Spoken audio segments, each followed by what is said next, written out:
N'est-ce pas là le fils du charpentier? Cette question posée par les habitants de Nazareth souligne l'identité de Jésus en tant que fils de Joseph, un homme de travail.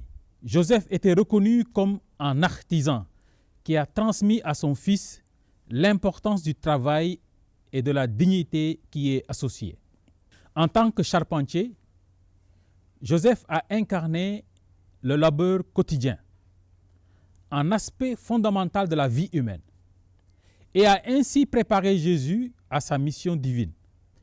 Sa vie de travailleur est un exemple puissant de la manière dont le travail peut être sanctifié et intégré dans notre vie spirituelle. Joseph, en tant que chef de famille, était appelé à servir Jésus et Marie par son travail. Ce travail était aussi un chemin par lequel il devait se sanctifier. Il a eu l'immense privilège de mettre son travail directement au service de Dieu, au service de la rédemption du monde. Joseph, en tant que travailleur, nous montre que chaque acte de travail peut devenir une offrande à Dieu. Le travail de Saint Joseph en tant que charpentier n'était pas simplement un moyen de subsistance, mais un acte d'amour et de responsabilité. Le travail ennoblit l'homme en lui permettant de développer des compétences, de révéler les qualités qu'il porte et de le faire grandir. Il lui permet de mener une vie digne, de subvenir à ses besoins et de secourir les plus démunis. C'est aussi un moyen de prendre soin de la création et de rendre la vie plus juste et agréable. Au-delà de toutes ces considérations, le travail met l'homme au service de Dieu en lui offrant la possibilité de prendre soin des personnes que le Seigneur lui a confiées.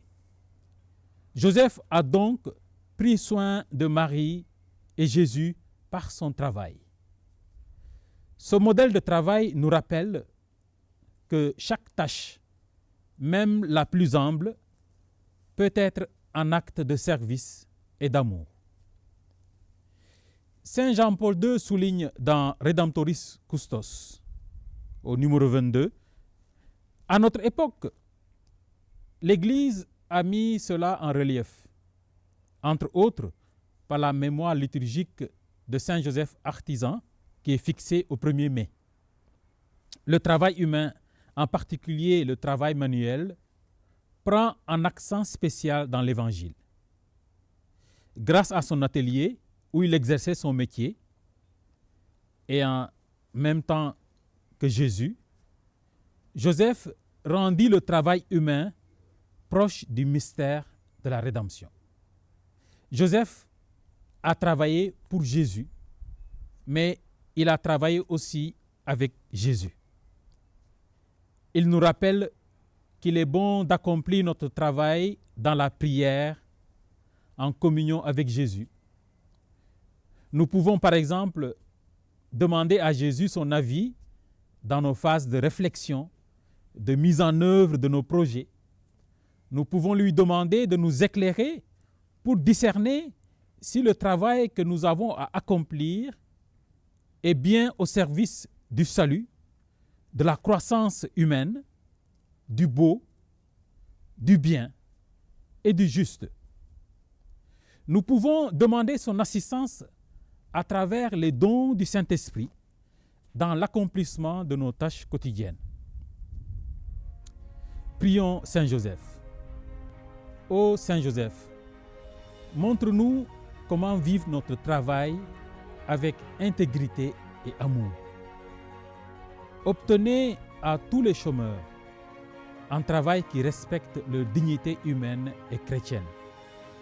Obtenez à ceux qui travaillent d'accomplir leurs tâches dans la joie, la bonne humeur, la fraternité, la solidarité et le souci du bien commun. Prions pour ceux qui souffrent dans leur travail et pour les chômeurs.